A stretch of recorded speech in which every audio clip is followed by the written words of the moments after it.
کیا تم واقعی سمجھتے ہو کہ تم جیت سکتے ہو؟ کیا تمہیں معلوم ہے کہ یہ گیم تمہیں جیتنے کے لیے نہیں بلکہ تمہیں ہارنے کے لیے بنائی گئی ہے؟ بسم اللہ الرحمن الرحیم۔ السلام علیکم ورحمۃ اللہ وبرکاتہ۔ اکثر نوجوان ایسٹروناٹ گیم کے بارے میں پوچھتے ہیں۔ آج کی اس نشست میں ہم اس گیم کی حقیقت، اس کی شرعی اور اسلامی حیثیت پر بات کریں گے۔ اس گیم میں ایک راکٹ ہوتا ہے جو اسکرین پر آہستہ آہستہ بڑھتا جاتا ہے، اوپر جاتا ہے اور اس پر پیسے لگائے جاتے ہیں۔ جیسے جیسے راکٹ بڑھتا جاتا ہے ویسے ویسے آپ کے پیسوں کا ریٹ بڑھتا ہے، مثلا 1x 2x 5x 10x، یعنی 1 گنا 2 گنا 5 گنا 10 گنا تک آپ کے پیسوں کا ریٹ بڑھ سکتا ہے۔ آپ راکٹ کے کریش ہونے سے پہلے کسی بھی وقت کیش آؤٹ کر سکتے ہیں۔ اگر آپ نے راکٹ کے پھٹنے یا گرنے سے پہلے کیش آؤٹ کیا تو آپ کو منافع ملے گا، اور اگر راکٹ کریش ہو گیا اور تم نے کیش آؤٹ نہیں کیا تو جتنے پیسے لگائے تھے وہ سارے پیسے ڈوب جائیں گے، ختم ہو جائیں گے، ضائع ہو جائیں گے۔ بظاہر تو یہ ایک سادہ سا مزیدار اور دلچسپ گیم لگتا ہے، لیکن حقیقت ایسا نہیں ہے۔ حقیقت میں یہ بہت زیادہ خطرناک ہوتا ہے، کیونکہ ایسٹروناٹ گیم صرف آپ کے پیسوں سے نہیں بلکہ آپ کی سوچ، آپ کی نیند اور آپ کے ایمان سے کھیلتا ہے۔ اب ذرا دل پر ہاتھ رکھ کر سوچو، کیا یہ گیم صرف تم مزے یا ٹائم پاس کرنے کے لیے کھیلتے ہو، یا دل کی کسی کونے میں یہ بات چھپی ہے کہ اس بار شاید میں جیت جاؤں؟ یہی وہ لالچ ہیں جو اس گیم بنانے والوں کا اصل ہتھیار ہے۔ وہ آپ کے جذبات سے کھیلتے ہیں، آپ کے نفسیات سے کھیلتے ہیں۔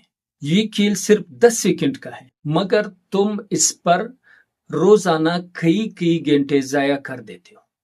نہ نیند ٹھیک، نہ وقت کا احساس اور نہ دل میں سکون، بس ایک بے چینی ہے کہ اگلا راکٹ کہاں تک پہنچے گا۔ اب آخر میں ہم سب سے اہم بات کریں گے دین اسلام کا موقف، کہ دین اسلام اس گیم کے بارے میں ہمیں کیا ہدایات دے رہے ہیں۔ اس لیے کہ بعثت مسلمان یہ فیصلہ ہمارے لیے ہم نے نہیں کرنا ہے کہ کیا چیز ہمارے لیے حلال ہے اور کیا حرام، بلکہ حلال اور حرام کا فیصلہ اسلام نے کرنا ہے۔ قرآن و حدیث کی روشنی میں ہم نے یہ دیکھنا ہے کہ کون سی چیز ہمارے لیے حلال ہے اور کون سی چیز ہمارے لیے حرام۔ تو جیسا کہ شروع میں بتا دیا کہ ایسٹروناٹ گیم میں پیسے لگانے ہیں۔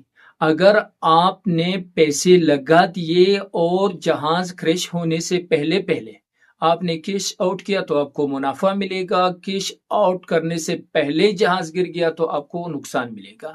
تو یہ نفع اور نقصان کے درمیان معاملہ ہے۔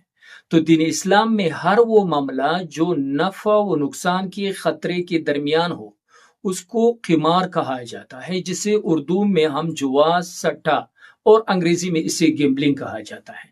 جوئے، سٹے اور گیمبلنگ کے متعلق اللہ تبارک و تعالیٰ قرآن کریم میں فرماتے ہیں، یا ایھا الذین آمنوا انما الخمر والمیسر والانصاب والازلام رجس من عمل الشیطان فاجتنبوہ لعلکم تفلحون۔ اللہ فرماتے ہیں، اے ایمان والو، شراب، جوا، بت اور قسمت معلوم کرنے کے تیر ناپاک شیطانی کام ہیں، ان سے بچو تاکہ تم فلاح پاؤ۔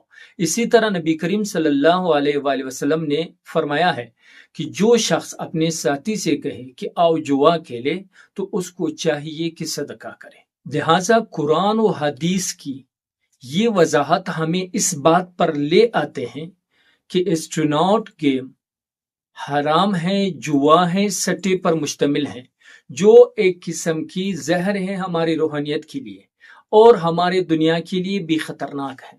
تو لہٰذا یہ صرف ایک گیم نہیں بلکہ ایک جال ہے، ایک فتنہ ہے اور تباہی و بربادی کا راستہ ہے۔ لہٰذا بعثت مسلمان ہم سب کا فرض ہے کہ جوے جیسے لعنت سے خود بھی بچے اور دوسروں کو بھی بچائیں۔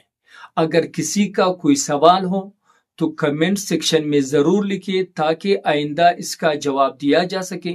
اللہ تعالی ہم سب کو پاکیزہ اور حلال رزق عطا فرمائے۔ وآخر دعوانا ان الحمد للہ رب العالمین۔